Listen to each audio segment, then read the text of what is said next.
Welcome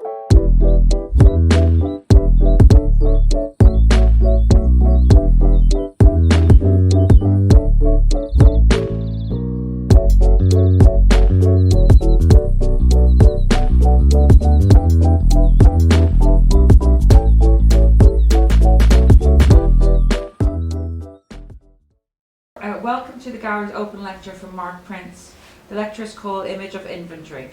Mark is also a featured writer in our Ian McKeever Against Architecture publication, which is co-published by TheGallery and Anomie Publishing in London. This publication features numerous text contributions from our Vice-Chancellor, Professor Paul Gough, where he writes the introduction, Mark Prince himself, who's here today, Susan Hubbard, myself, Eliza Nedden, who is a third-year student from BA Photography, Millie Louise Harvey, who's also a student from Interior Architecture, a third-year student, and Associate Professor Dominic Shepherd, who's our pathway leader for MA Painting, and of course Ian McKeever himself. Allow me to introduce you to Mark, our speaker today. Mark Prince is an English writer based in Berlin. He writes about contemporary art for a range of publications, including Art Monthly, Art Review, Frieze, The Times, Literal, Supplement, Art in America, and Afterall. His essays have appeared in several monographs, and his poetry has been published in various journals and periodicals. In London, Mark has lectured on art writing and curating at St Martin's and Goldsmiths on the BA and MA courses. So now, may I hand over to Mark, who will take this lecture. So thank you. Thanks for coming. Yesterday evening, we were discussing Ian McKeever's Against Architecture, an installation that combines painting and photography. This morning, I'm going to be talking about how those media relate to one another. Since the invention of the camera, it's often been claimed that photography has heralded the end of painting, usurping its function. McKeever seems interested in placating the combination, even concealing the difference. But this installation appears in the context of a career which began in the 70s by pitting the two media against one another to generate friction and raise questions about the relativism of different modes of representation. At the end of the 80s, photography succumbed, leaving the field clear for painting, only to recently return. In his early work, the relation between painting and photography is a bit like that of matter to antimatter in quantum physics, which not only produce great amounts of energy when they come into contact, but annihilate one another in doing so. My title sounds plodding and mechanical. It's a contrast in the guise of a comparison, intended to imply how cameras and minds differ in how they register information. One mechanically, through light landing on a negative or a chip. The other as the sense data our brains make of the same input. That difference has become all the more vital in an era of emerging AI imaging technology. Photographs evenly scan what falls within their frames. Paintings, on the other hand, show what the painters seen or imagined.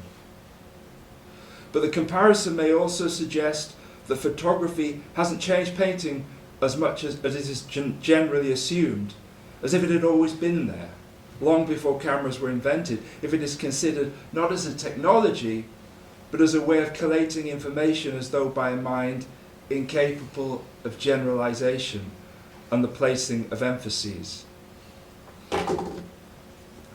But inventories are lists, and in order to list objects, some degree of generalization is necessary. And generalization is precisely what cameras are incapable of. In fact, photography provides the raw material from which our minds create the inventory. When the story of photography's impact on painting is told, it usually views the camera as having rendered painting's representational functions unnecessary, leaving it free to pursue an abstract agenda. based on colour, texture, gesture, and form. According to this narrative,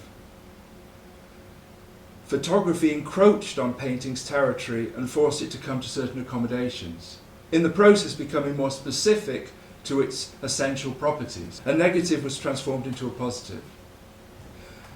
I'm going to be looking at some recent episodes in this history from the other end of the telescope, considering how painting has co-opted photography's strengths, not by imitating its realism, which is a form of subordination, but conceptually, through abstraction.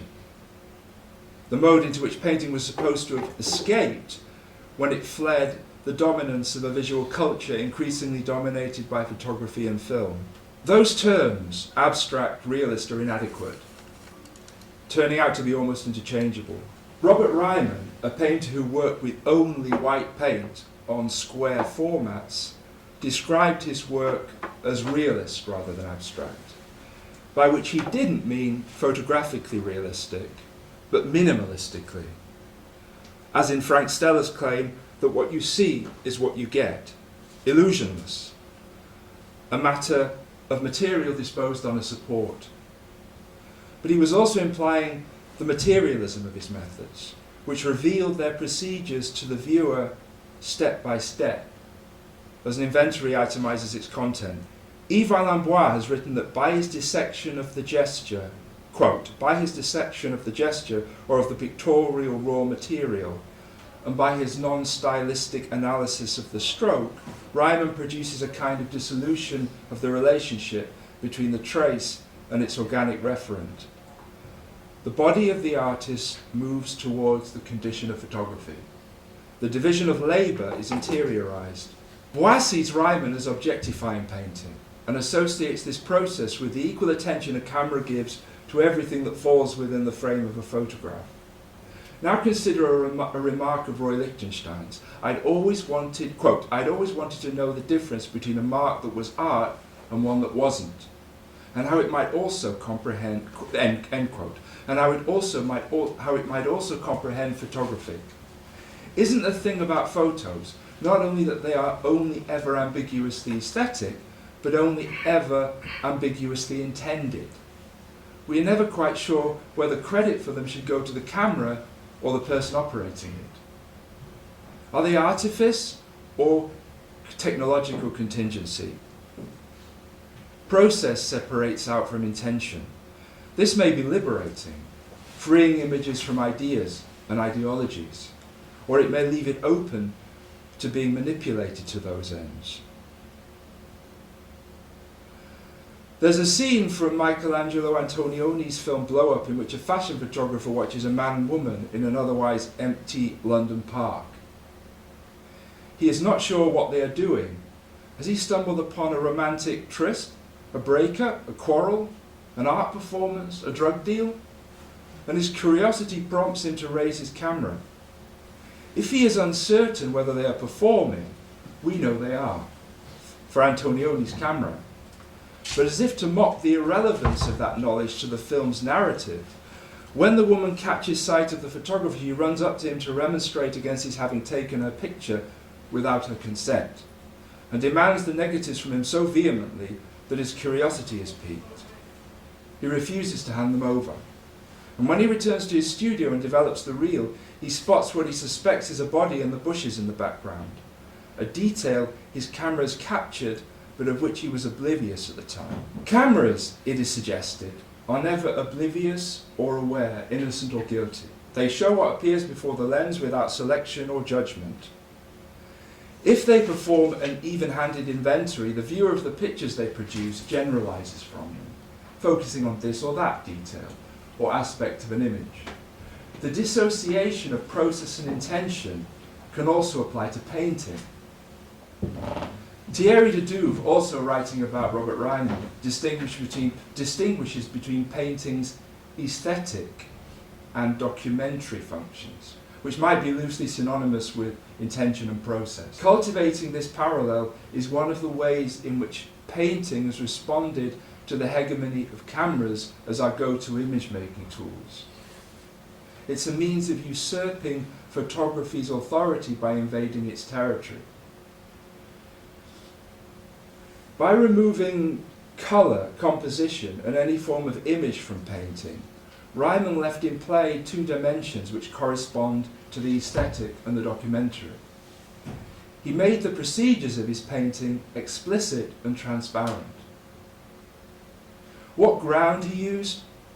Metal, canvas, plastic, etc. How it was attached to the wall? What kind of paint? Oil, acrylic, casein, enamel, etc. was applied to it, in what order, and with what kind of implement. For Daudet, all these factors fall within the remit of the documentary, in that they can be broken down into units of information, even a narrative of one thing after another, like a camera scan of the scene it pictures. This contrasts with the conventional effect by which representational painting reveals the illusion it projects by concealing its means of doing so.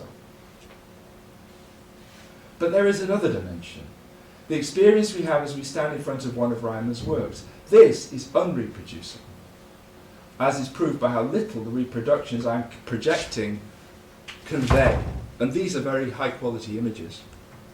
All we see are small white squares on the bigger white squares of gallery walls. They all look much the same. This also applies to most of the reproductions of paintings I'm projecting. These are works by various artists, although many look remarkably alike in reproduction. We're looking at photos which expose, by the inference we take from their obvious limitations, how much they leave out. And yet, when one stands in front of a Ryman painting, something similar initially occurs.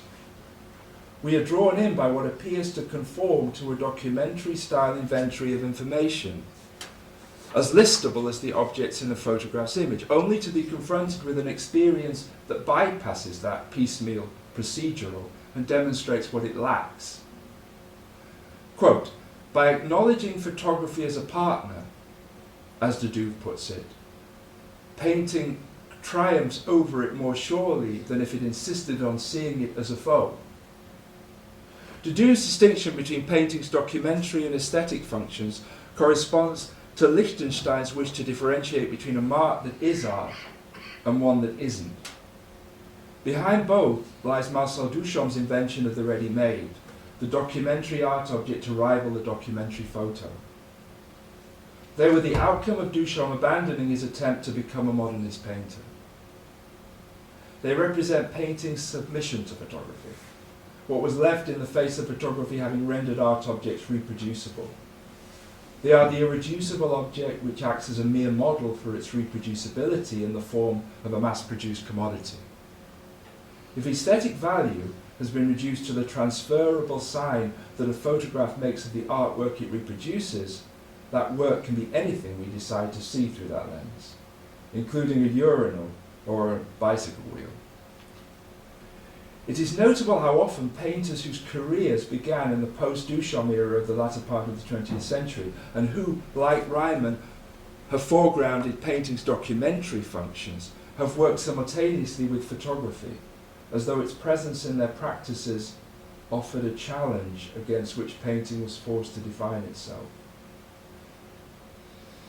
Ian McKeever's paintings of the early 1990s, made directly following his renunciation of the photographic component, which characterised his paintings of the 80s, deconstruct the act of applying paint to their supports, which the works that immediately preceded them had mystified by creating effects that resist analysis through the pouring of oil and water-based paints to react to one another unpredictably.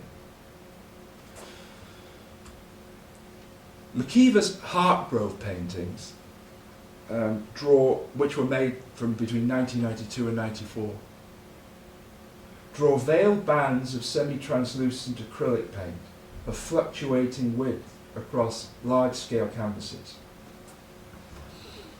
In viewing these paintings, we retrospectively track the accretion of these bands. The transparent compositional structure forms a direct analogy of the act which produced it. Paint threads in and out of the illusion of depth it weaves.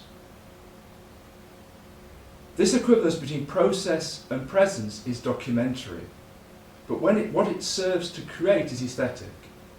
the photographic style inventory has been assimilated and transcended.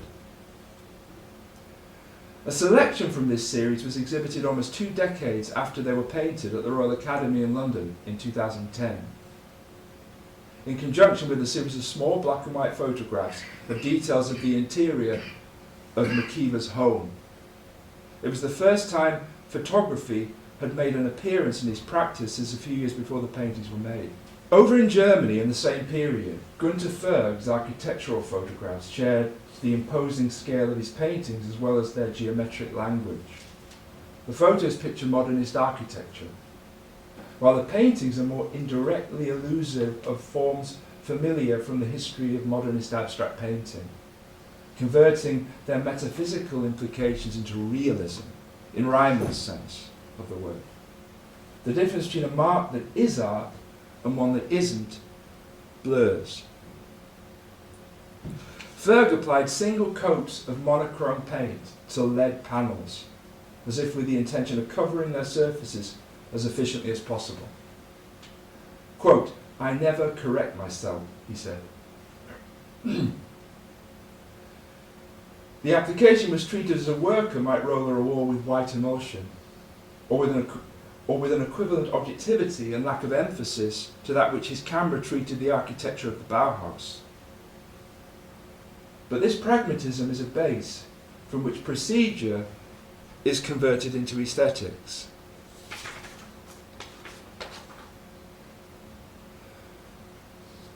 The slab-like presence of the lead signifies materialism, which the act of painting both confirms and elides.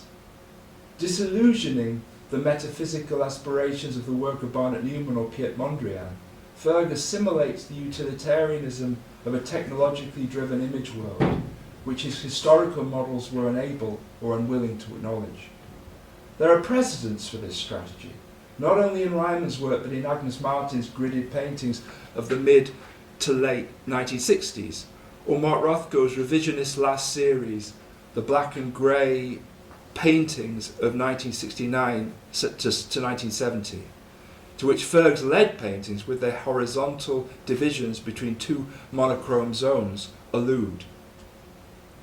Martin layered monochrome fields of off-white paint, divided and gridded by ruled lines of graphite.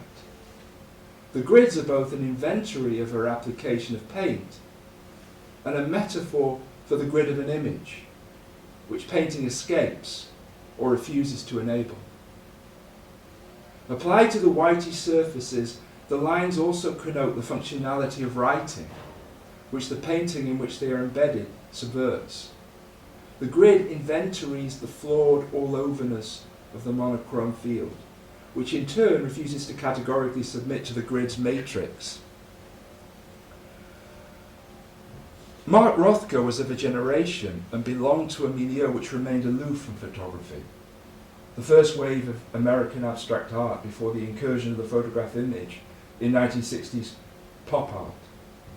Barnett Newman might have been speaking for others of his peers, including Rothko, when he wrote, quote, "I have always had a distaste, even a disdain, for reproductions and photographs of artworks, even those of my own work. That is why I do not own a collection of books of reproductions. Unless I have seen the original work so that a photograph can remind me of my own real experience, photographs and slides have little interest for me. It seems to me that an art education based on this material is nothing but a mirage." End quote. But in Rothko's last series, painted at the end of the 1960s, when pop's most fruitful years were already in the past, it seems he was being compelled under duress to adapt to a photographic culture which was rapidly leaving behind the modernist tradition to which he had contributed so much. These are works for which he abandoned his established methods, replacing oil with acrylic and working on a primed white ground instead of raw, absorbent canvas. Each of the paintings is divided horizontally into 2 zones, dark over light, a format we reflexively perceive as a form of landscape image, like a black and white photograph of a moonscape, empty to the horizon. We register this illusion as if despite ourselves. It's hardwired into our perceptual apparatus. But Rothko emphasised this photographic semblance with a technical device as unique to the series as its material constitution. Each painting has a narrow white border produced by masking off the edges and removing the tape when the painting was complete. The borders resemble the white frames left around black and white photographic prints of the time. But as much as Rothko submitted the series to a photographic association, he resisted its claims. The paired monochrome zones were painted without any acknowledgement of the dramatic illusion of space that combination automatically generates. His application is set up to be enabled to influence an illusion which overrides it. Rothko had devised a form in which his gestural process, which was so spectacularly effective in his earlier work, could only flail unavailingly against a coercive current of illusionism which would sweep it away, render it dysfunctional. He reinforced the trap he had laid for himself with a device as bluntly materialistic as Ryman's white squares. The unpainted borders reduced the painted area to a rectangle of painted material, as flat and exposed as a photograph laid on a bare white table. Rothko's white borders act as transitional zones, mediating between the aesthetic space of the painting and the neutral frame of the gallery. Astonishingly, given Rothko's former work, they buy in to the literal materiality of minimalism. They are documentary, in that they strip the illusion of an image back to its support, as the white borders around analogue photographs insert a buffer zone between picture and reality. Ryman's incorporation of fastening devices to attach his paintings to the wall, while simultaneously functioning as formal features of the paintings, is continuous with Rothko's borders. The fasteners also look both ways, qualifying the painting as an inventory of technical means, at the same time assimilating the wall on which it hangs, probably also painted white, into the aesthetic realm of the white square of artistically applied paint. The relation between art and setting is stepped, staggered, twofold.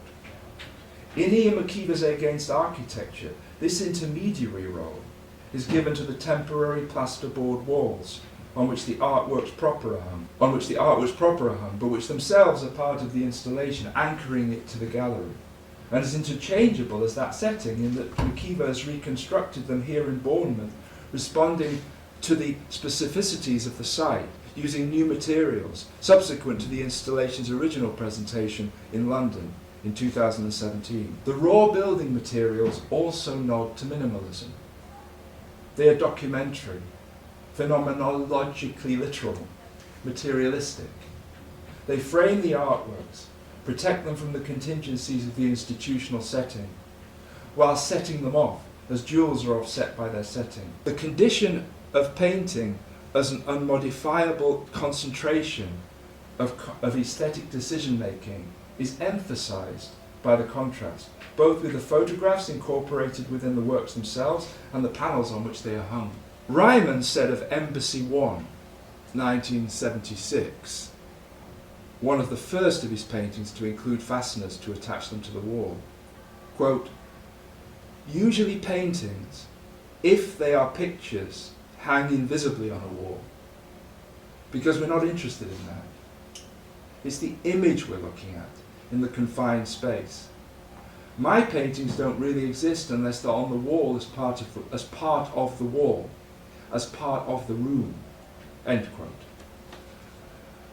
By this account, paintings are by default images, a photographic term, which have to separate out from their setting for their illusion to take effect. He distinguishes this condition from his own paintings, which are intended to be seen as part of the space they inhabit.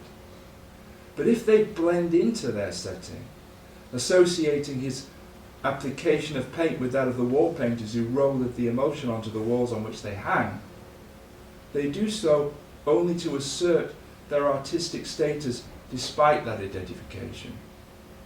They partake of the documentary only to set themselves apart from it, despite apparently possessing all its qualities. They distinguish themselves from images in order to supersede them on their own terms. I'm going to conclude by discussing a recent work which shows the broader application of these strategies and underscores how their roots lie in the Duchampian question of what is and isn't art. Or as Lichtenstein reframed it, in painterly terms, what is the difference between a mark that is art and one that isn't? Last autumn, for a group exhibition in Sao Paulo, the Romanian artist Iulia Nistor produced an installation which belongs to a series she calls Interventions. Nistor mainly makes paintings, but occasionally, and usually for group exhibitions, in which her contribution is better able to hide in plain sight, she discreetly alters exhibition spaces in ways designed to conceal themselves as part of the decor. These works are untitled and do not appear on the list of works which accompany the shows. They might be described as anti-ready-mades, whereas Duchamp recontextualized non-art objects as art by framing them as such in a gallery setting. Nistor's interventions masquerade as part of their non-art setting, adopting the disguise of a gallery decor, highlighting the assumptions we bring to art spaces as to what is intention and what is process. For the exhibition in Sao Paulo, she employed a professional decorator to replaster one of the gallery walls. This is a standard industrial procedure by which a drywall compound of gypsum and water produces a paste that is applied to the wall with a toothed trowel in interlocking sweeps to produce a combed ground onto which tiles would normally be affixed. In this case, the plaster was left bare and used as a display wall on which paintings by Amadeo Lorenzetto and Mario Garcia Torres and a sculpture by Hanna Miletic were hung. But seen in the gallery context, or even apart from it, the plastered wall was also a form of painting, reminiscent of Jackson Pollock's all-over patterns of gestures woven together to create a pulsating visual field. The sweeps of the trowel resembled signs for gestural painting, similar to Lichtenstein's comic-style paintings of spectacular abstract expressionist brushstrokes. By delegating the act of painting to a decorator and concealing it under the function of a support for other artworks, predominantly paintings which declared themselves as such, Nistor's contribution to the exhibition assumed an ambiguous status between art and setting, documentary and aesthetics, or, to return to the photographic distinction, between intention and process. This equivocal function corresponded to that of Ryman's fasteners, or the white borders around Rothko's last series of paintings. The combed sweeps of plaster straddled, in Lichtenstein's words, the conditions of a mark, the conditions of, quote, a mark that was art and one that wasn't. This equivocation was based on what Nistor calls the, quote, the unintentional gesture, end quote, which could only be achieved if the plaster was applied, quote, by someone who does not know that the result will be visible, nor that it will be an artwork, end quote.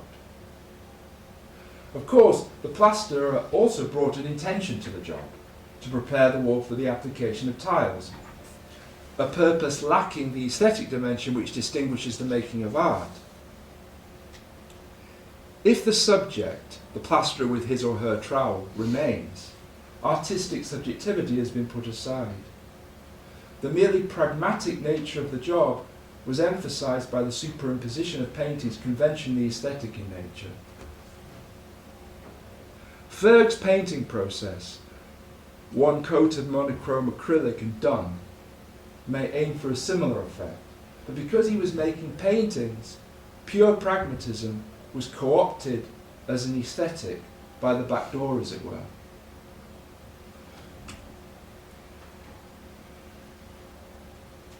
Rendering the act of painting a functional process, he exposed what that limitation left out.